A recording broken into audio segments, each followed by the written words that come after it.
दोस्तों बात करते हैं अब हम दक्षिण पश्चिम आगे बढ़ता हुआ मानसून या वर्षा ऋतु की। जस्ट इससे पहले हमने बात करी थी किसकी?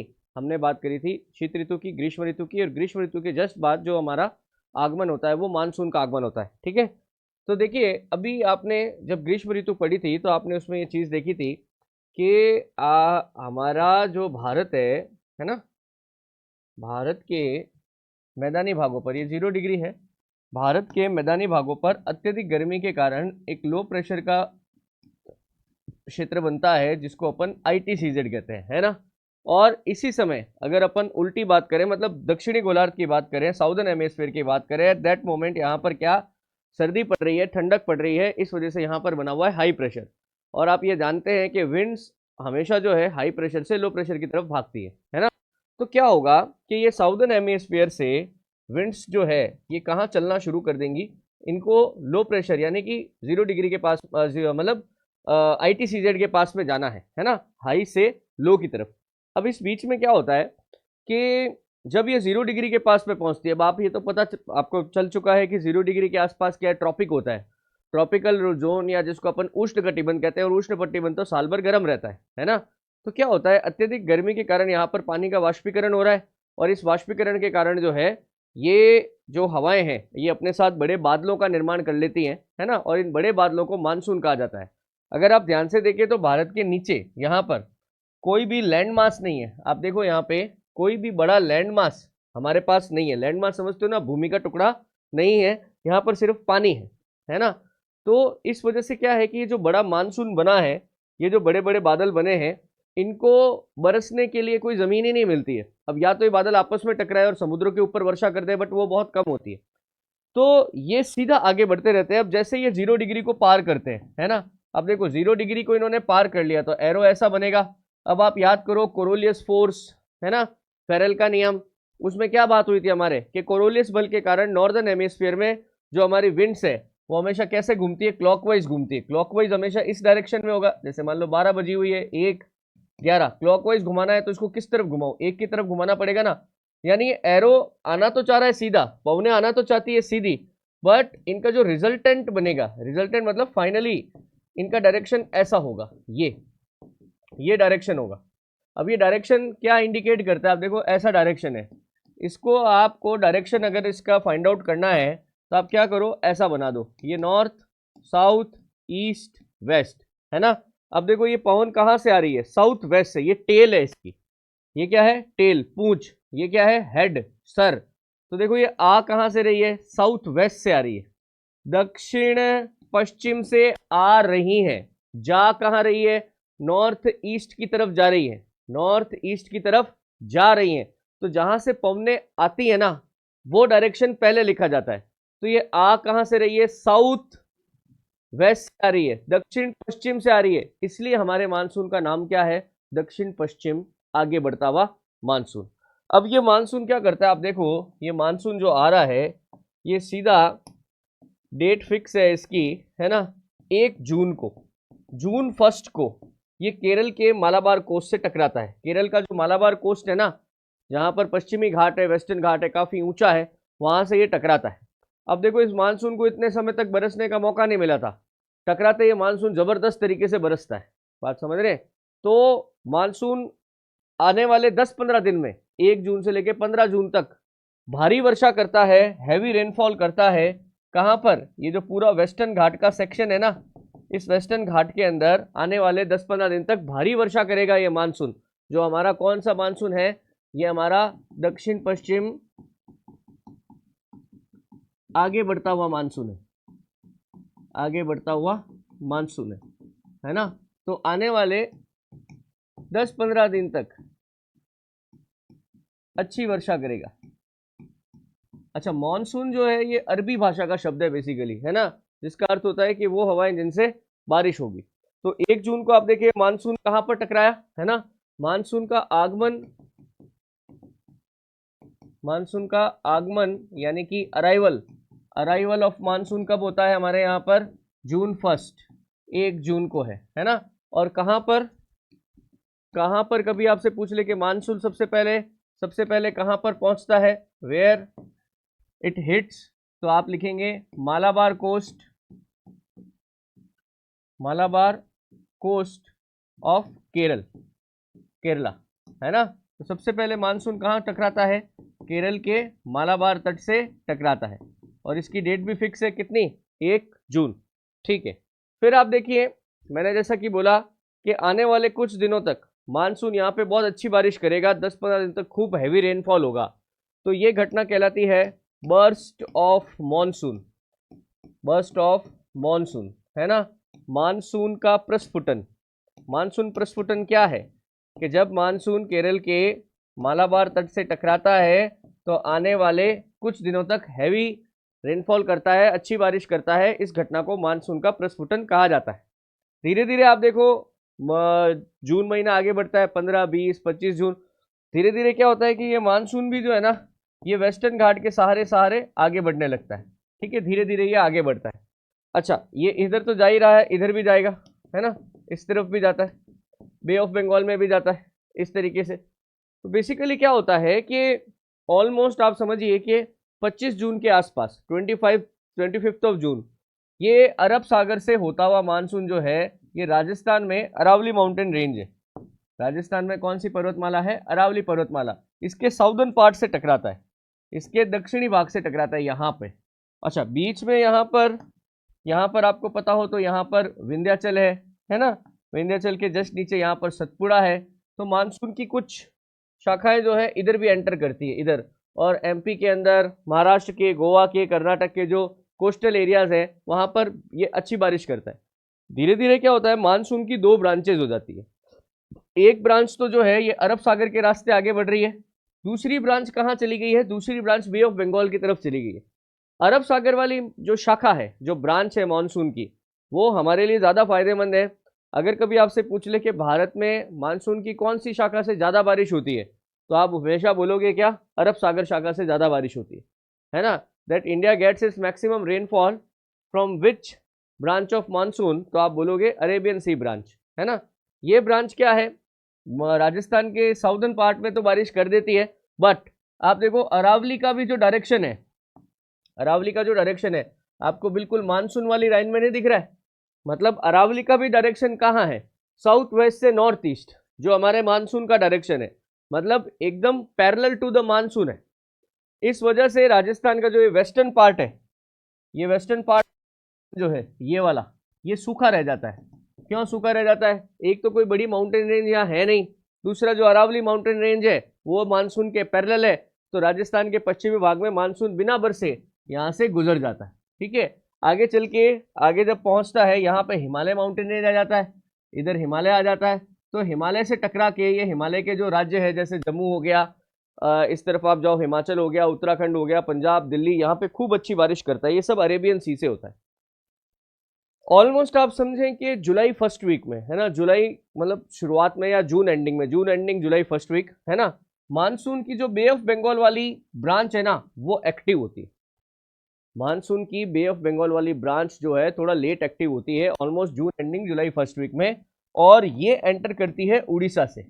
ये कहाँ से एंटर करती है, उड़ीसा से। अब आपके दिमाग में आ सकता है कि सर ये डायरेक्शन तो इसकी साउथ वेस्ट से नॉर्थ ईस्ट जा रही थी, ऐसे क्यों हुआ। तो आप शायद भूल गए कि अभी भी हमारे पास यहाँ पर ITCZ बना हुआ है। ITCZ क्या था, लो प्रेशर था। ये लो प्रेशर क्या करेगा, जैसे जैसे मानसून आगे बढ़ेगा ना, इसको अपनी तरफ खींचेगा। तो उड़ीसा राज्य से मानसून की बे ऑफ बंगाल वाली शाखा एंटर करती है, ये भी 2 पार्ट में बढ़ जाती है। इसका एक पार्ट तो गंगा यमुना के मैदानों में आ जाता है, और एक पार्ट चला जाता है नॉर्थ ईस्ट में। अब नॉर्थ ईस्ट में भी क्या है, हिमालय है। आप देखो हिमालय ऐसा पूंछ के जैसा है, ऐसे नीचे आया हुआ है। तो ये वे ऑफ बंगाल से जाने वाला मानसून को, इसको ये नॉर्थ ईस्ट हिमालय कैप्चर कर लेता है और खूब बारिश करता है ना। दूसरी इसकी जो सब ब्रांच है, उपशाखा है, वो गंगा यमुना के मैदानों में बारिश करते हुए आगे बढ़ती है।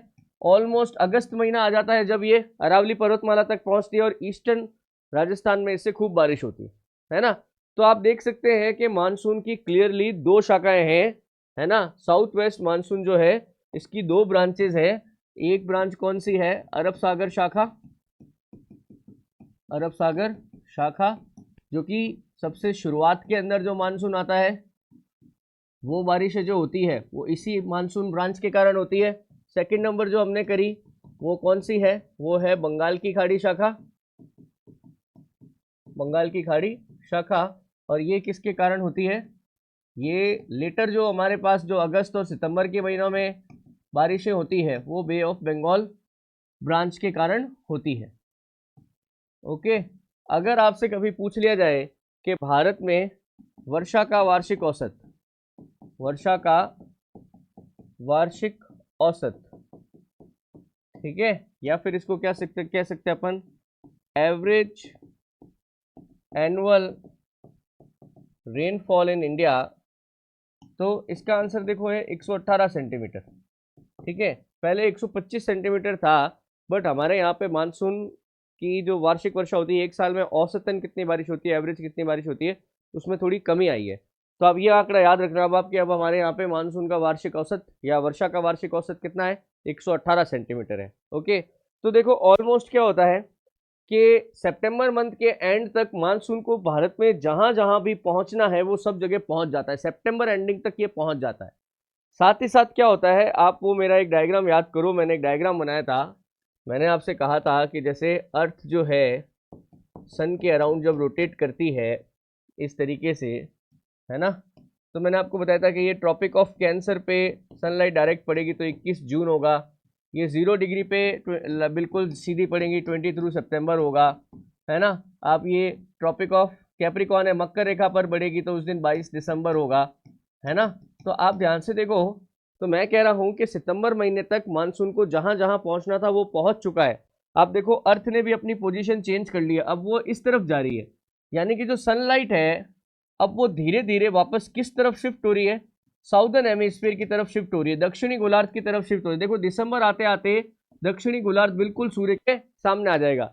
इसका मतलब क्या है, एक तो देखो मानसून के आने से जो है वातावरण में ठंडक हो जाएगी, दूसरा अब सनलाइट भी डायरेक्टली नॉर्दर्न हेमिस्फीयर पे फॉल नहीं हो रही है। ये दोनों कारण जो बनेंगे इसकी वजह से क्या होगा, अभी हम जिस ITCZ की बात कर रहे थे, लो प्रेशर की बात कर रहे थे, एक्चुअली ये लो प्रेशर खत्म हो जाएगा, अब चीजें रिवर्स हो जाएंगी। रिवर्स कैसे होंगी आप देखिए, रिवर्स कैसे हो जाएंगी उसकी बात करें अपन।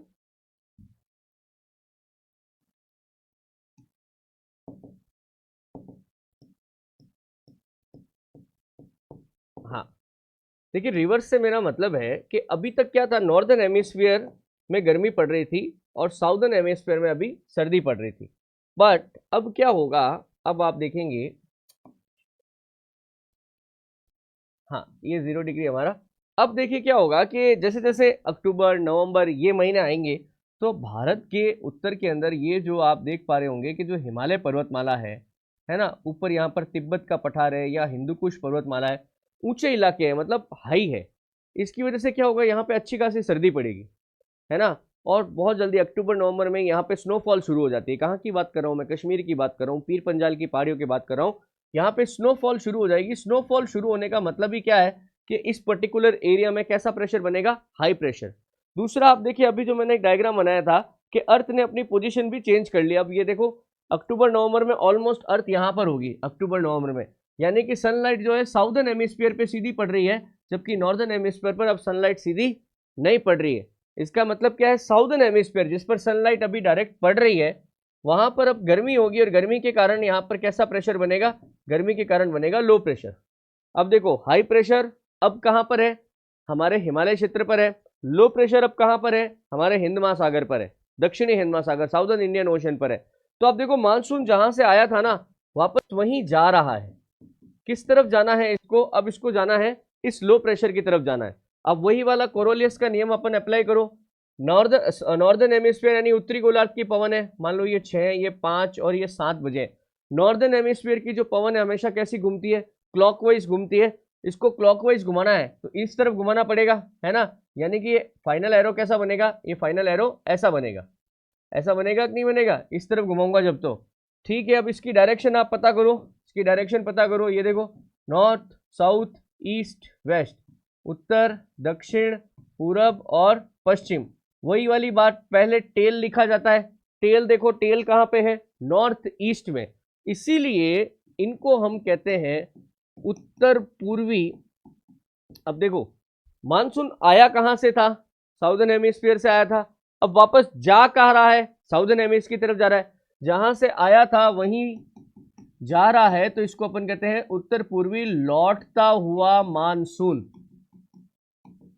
उत्तर पूर्व डायरेक्शन क्यों है, आइडिया हुआ, नॉर्थ ईस्ट रिट्रीटिंग मानसून, समझ रहे हैं आप, क्योंकि ये जिस डायरेक्शन से आया था अब वापस उसी डायरेक्शन में वापस जा रहा है, इसीलिए ये रिट्रीटिंग मानसून है। ये जो थ्योरी हम कर रहे हैं ना कि इधर हाई प्रेशर इधर लो प्रेशर वगैरह, एक्चुअली ये पी कोटेश्वरम की थ्योरी है। इस सिद्धांत के जनक कौन है, पी कोटेश्वरम।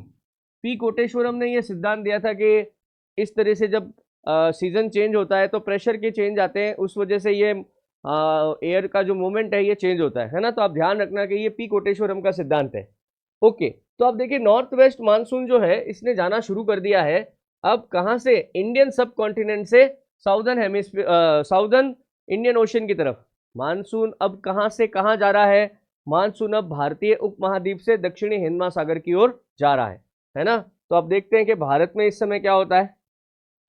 आप देखिए भारत की अगर अपन बात करें तो अब सोचिए आप कि इनकी डायरेक्शन ये है, ऐसा है ना, ये इस तरीके से जा रहा है। तो भारत तो पूरा लैंड मास है। अब लैंड मास में तो इतना कोई पानी का इवेपराइजेशन होता नहीं है। जब इवेपराइजेशन नहीं होता है, क्या, जब इवेपराइजेशन नहीं होता है तो बड़े बादल भी नहीं बनेंगे। तो जो लौटता हुआ मानसून है ये भारत के अधिकांश राज्यों में बारिश नहीं करता है। बट आप देखो ये विंड्स तो यहां से भी आएंगी ना, ये विंड्स बे ऑफ बंगाल के ऊपर से जाएंगी। जब बे ऑफ बंगाल के ऊपर से जाएंगी तब ये विंड्स अपने साथ क्या ले लेंगी, अपने साथ ये ह्यूमिडिटी को एब्जॉर्ब कर लेंगी, आर्द्रता को पकड़ लेंगी। इससे क्या होगा, बड़े बादलों का निर्माण होगा, है ना। अब ये बड़े बादल एक मानसून का रूप ले लेंगे और ये मानसून सीधा यहाँ पे टकराएगा। तो ये वाला जो राज्य है ये हमारा राज्य है तमिलनाडु। एक्चुअली ये राज्य कौन सा है, ये तमिलनाडु राज्य है। तो लौटता हुआ मानसून, रिट्रीटिंग मानसून कौन से राज्य में बारिश करता है, तमिलनाडु राज्य में बारिश करता है। मैं लिख देता हूं यहाँ पे कि लौटता हुआ मानसून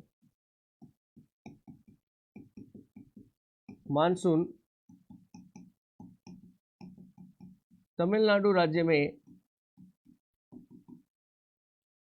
वर्षा करता है ना। रिट्रीटिंग मानसून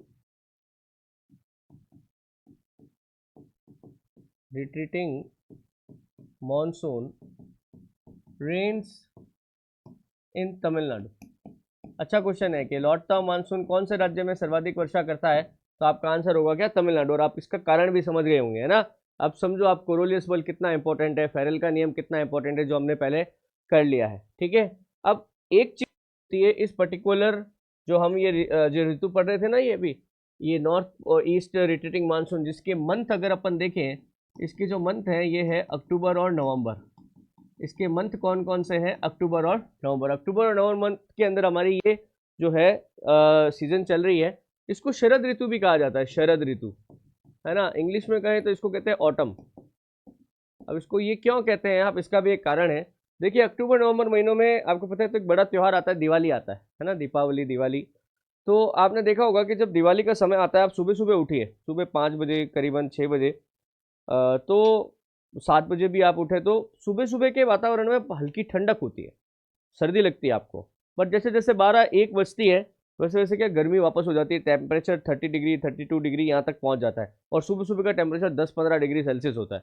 तो ये सर्दी से पहले की जो सर्दी है ना, कि अभी पूरी सर्दी आई नहीं है बट सुबह सुबह की सर्दी है, इसी को कहते हैं शरद ऋतु या ऑटम। आप समझ रहे हैं। और इसको गुलाबी सर्दी भी कहा जाता है। सुबह सुबह की जो सर्दी है ना, दिवाली के आसपास जो सर्दी महसूस होती है, इसको अपन गुलाबी सर्दी भी बोलते हैं, है ना। इसको आप पिंक विंटर भी बोल सकते हो। ओके, एक चीज और इसमें होती है, वो ये है, आप देखें कुछ भी हो जाए, हमारा ये जो पूरा इंडियन सब कॉन्टिनेंट है, मतलब लैंड मास वाला भाग है, ये अभी कैसे प्रेशर पे है, हाई प्रेशर पे। हमारे आसपास जो पानी है, अक्टूबर नवंबर के महीने की बात कर रहा हूं, जमीन की तुलना में ये पानी कैसा होगा, गर्म होगा। कैसा होगा, गर्म होगा। गर्म होगा तो कैसा प्रेशर रहेगा, लो प्रेशर। अगर प्रेशर का वेरिएशन बहुत ज्यादा है, दाब का अंतर बहुत ज्यादा है, तो फिर से वही कोलिजन ऑफ हाई प्रेशर और लो प्रेशर होगा, पवनों की फिर से क्या होगी, टक्कर होगी। तो इस टक्कर के कारण देखो क्या होता है, हाई प्रेशर कि हवाएं लो प्रेशर से टकराती है, यहाँ भी टकरा सकती है और यहाँ भी टकरा सकती है। इसके कारण क्या बनते हैं? चक्रवात बनते हैं।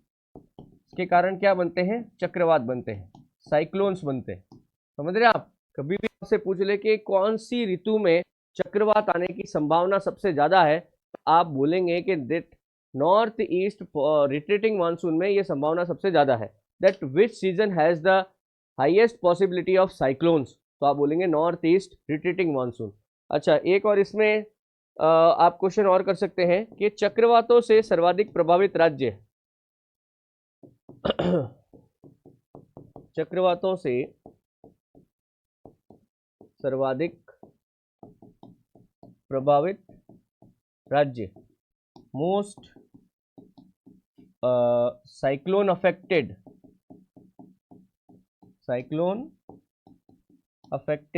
स्टेट, तो आप इसका आंसर क्या देंगे? इसका आंसर देंगे उड़ीसा। भारत में सर्वाधिक चक्रवात प्रभावित राज्य कौन सा है? उड़ीसा राज्य। ठीक है, उड़ीसा। ओके, तो दोस्तों ये हमारा यहाँ पर खत्म होता है। एक और टॉपिक कौन सा? क्लाइमेट। देखिए, क्लाइमेट में काफ़ी मैंने बेसिक से आपको समझाया है। आप पहले लेक्चर से शुरू करना, तब आप ये छोटे छोटे क्वेश्चन समझ पाओगे, है ना। क्वेश्चंस मैंने सारे लिख दिए हैं, जैसे आपको भी जस्ट आपने थोड़ी देर पहले देखा, मैंगो शावर्स, बारदोली छेड़ा वगैरह, ये क्वेश्चन है। भारत में कौन सी ब्रांच सर्वाधिक बारिश करती है, कहाँ पे बारिश होती है वगैरह, है ना, ये सब चीज़ें। एक आप इसमें एक चीज़ मैं और बता देता हूँ, चलो। अगर कभी आपसे पूछ ले कि भारत में वे कौन कौन से राज्य हैं जहाँ 200 सेंटीमीटर से ज़्यादा बारिश होती है ना, 200 सेंटीमीटर तक बारिश होती है, 200 सेंटीमीटर से ज़्यादा बारिश होती है, तो आप देखें हमारे पास एक तो ये वेस्टर्न घाट है, एक तो ये वेस्टर्न घाट वाला इलाका है ना, ये 200 सेंटीमीटर प्लस है। एक तो ये वाला, ये है 200 सेंटीमीटर प्लस, ठीक है। एक आप इधर आ जाओ नॉर्थ ईस्ट के अंदर, ये नॉर्थ ईस्ट का जो ये पूरा बेल्ट है, ये 200 सेंटीमीटर प्लस है। एक ये मेघालय राज्य है, मेघालय, ये 200 सेंटीमीटर से ज़्यादा है ना। एक इधर आ जाओ आप, अंडमान निकोबार द्वीप समूह, 200 सेंटीमीटर से ज़्यादा है। ये भारत में 200 सेंटीमीटर से ज़्यादा वाले इलाके कौन से होंगे? ये वाले होंगे, ठीक है। तो आई होप आपको ये पूरी चीज़ अच्छे से समझ में आई होंगी। क्लाइमेट के अंदर मैक्सिमम क्वेश्चन ऐसे ही बनते हैं। आप पूरी थ्योरी पढ़ने के बाद जो नोट्स भी आपको पीडीएफ अवेलेबल करवाई जाती है यहाँ से, उसको पूरा आप गो थ्रू करिए। उसके बाद आप क्वेश्चंस प्रैक्टिस करिए। आपको इस पर्टिकुलर टॉपिक में से जो हमने पढ़ा है ना, आराम से आपको क्वेश्चंस मिल जाएंगे। तो दोस्तों ये था हमारा पूरा क्लाइमेट का टॉपिक, है ना, और इसी के साथ ये टॉपिक ख़त्म होता है। नेक्स्ट वीडियो जो है में अपन फिर से मुलाकात होगी। इस लेक्चर में इतना ही, धन्यवाद।